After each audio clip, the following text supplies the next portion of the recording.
Students, class 12 next topics है परावैद्युतांक।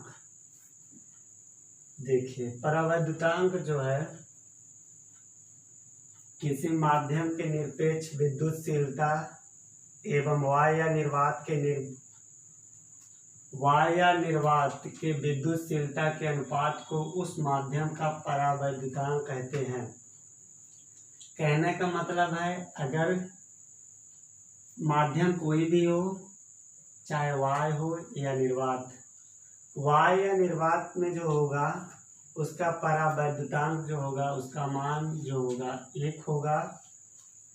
मतलब उससे किसी भी पदार्थ के लिए परावैद्युतांक 1 से अधिक भी हो सकता है और परावैद्युतांक का मान कम भी हो सकता है। वो एप्सिलॉन आर के ऊपर डिपेंड करेगा।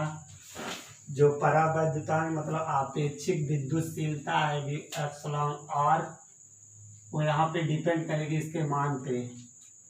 इसी को कहा जाता है परावैद्युतांक।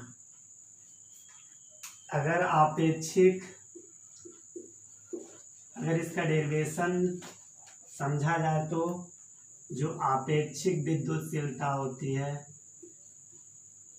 आपेक्षिक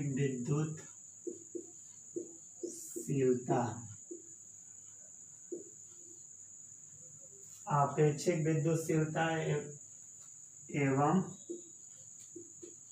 परावैद्युतांक देख लेते हैं।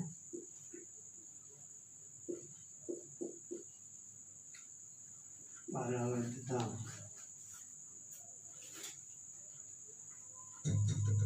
मान लीजिए आपेक्षिक विद्युतशीलता का मतलब कोई दो आवेश हैं। मान लीजिए यहाँ Q1 और Q2 जब आवेश थे तो उनके बीच की दूरी r थी। तो हमने पढ़ा था कूलॉम्स लॉ में F बराबर Q1 Q2 अपान r स्क्वायर। लेकिन वहाँ पे फोर्स जब उसके अनुपात में वाय या निर्वात के लिए निकाले थे तो क्या था, F बराबर 1/4 पाई एप्सिलॉन Q1 Q2 अपान r स्क्वायर। तो वहीं से इसका भी निकलेगा आपेक्षिक विद्युतशीलता का मान।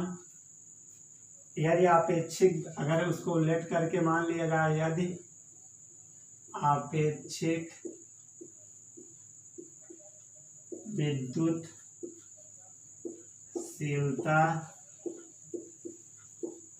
Q1 एवं Q2, Q1 और Q2 दो आवेश हैं, ठीक है। एक दूसरे से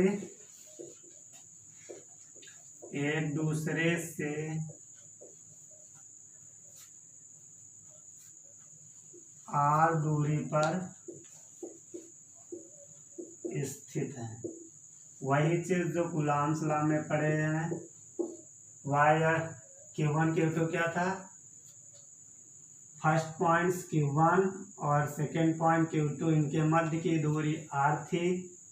वही चीज यहाँ भी है, Q1 और Q2 दो बिंदु आवेश हैं और इनके बीच की दूरी r है, ठीक है। तो यदि उनके बीच की, अगर हम वाय व विद्युतशीलता के लिए निकालते हैं, तो यदि उन आवेशों के बीच वाय या निर्वात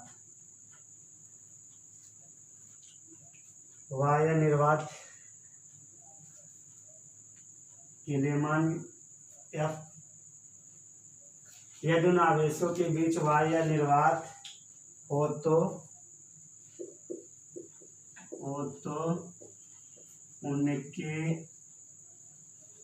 बीच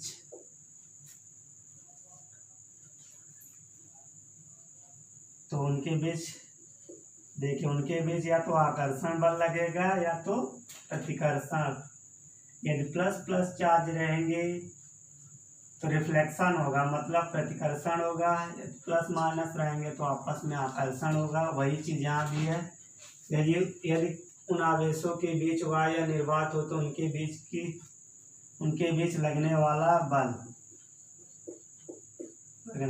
बल। ठीक है, तो कूलाम्स लॉ के अनुपात से लिखिए 1/4πε Q1 Q2 अपान r²। ठीक है, ये हो गया निर्वात के लिए। और हम दूसरे को क्या मान ले, F डैश मान लेते हैं। F डैश ये निर्वात के लिए F डैश बराबर कितना हो जाएगा, अगर दूसरा मान है तो निर्वात के लिए F डैश बराबर,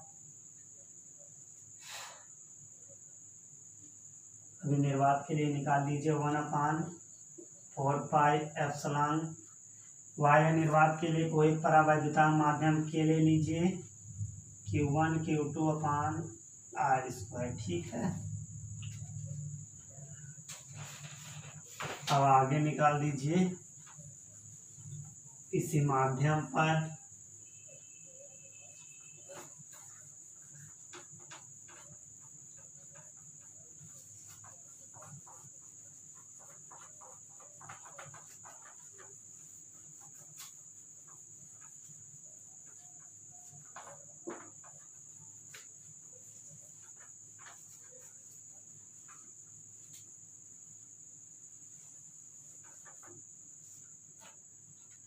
चलिए कितना आ गया आप निर्वात के लिए 1/4πε Q1 Q2 अपान r²। यदि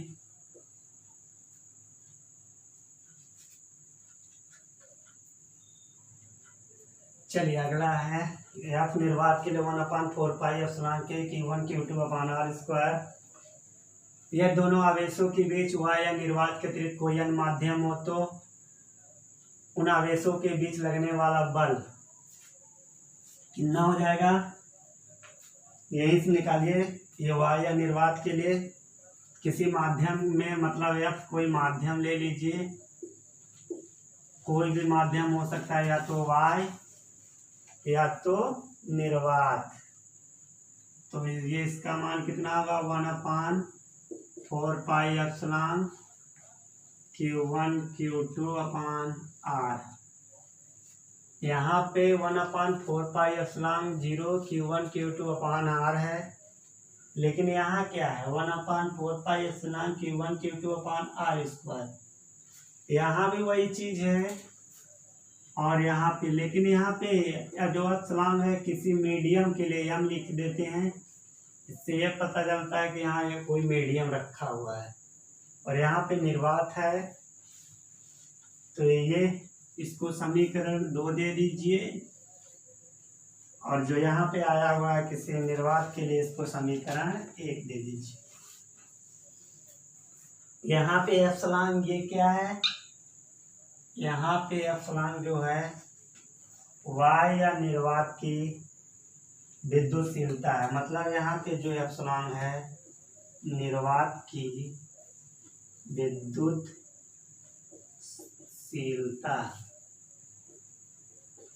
चलिए दोनों माध्यम के लिए अगर निकालना हो तो समीकरण 1 को समीकरण 2 से भाग दे दीजिए, इससे दोनों के बीच कुछ ना कुछ माध्यम आ जाएगा। चलिए यहाँ से निकालिए, इसको F डैश मान लीजिए, एक को F डैश और एक को F। तो F समीकरण 1 क्या है, F निर्वात बराबर 1/4πε0 के इंटू Q1 Q2 अपान r²। और दूसरा समीकरण क्या है, समीकरण 1 डिवाइड बाई समीकरण 2। समीकरण 1 को समीकरण 2 से भाग दीजिए। तो F डैश कोई माध्यम है, तो ये कितना होगा 1/4πε इंटू Q1 Q2 अपान r²। डिवाइड कर दीजिए तो यह आ जाएगा एफ निर्वात अपान एफ डैश कोई माध्यम,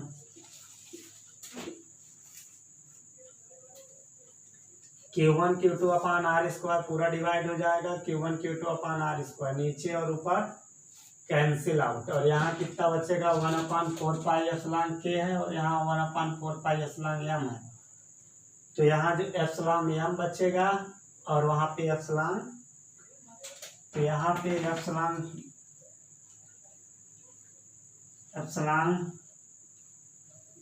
एम मान लीजिए, एप्सिलॉन एम और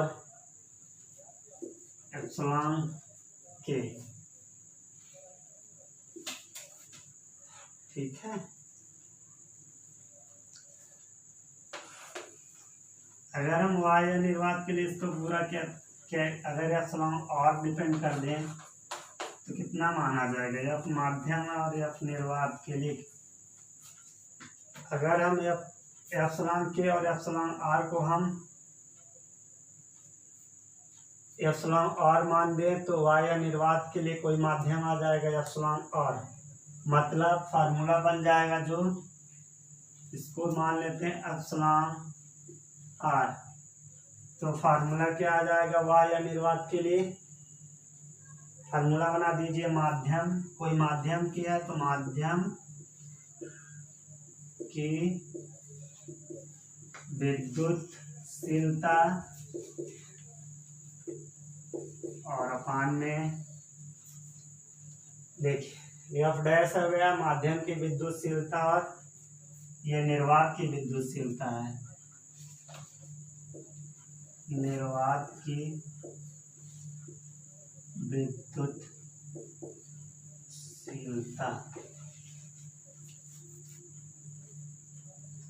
तो इसको एप्सिलॉन आर जो है आपेक्षिक विद्युतशीलता है, तो इसको एप्सिलॉन आर को दिखा दीजिए आपेक्षिक विद्युतशीलता,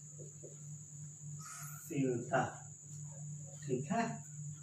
ये फार्मूला सामने आ चुका है, माध्यम की विद्युतशीलता अपान निर्वात की विद्युतशीलता बराबर आपेक्षिक विद्युतशीलता, एप्सिलॉन और आपेक्षिक विद्युतशीलता है, एफ डैश के लिए हमने निकाल दिया कोई माध्यम की विद्युतशीलता और माध्यम यह है और निर्वात के लिए विद्युतशीलता, तो इससे कोई फार्मूला आ चुका है।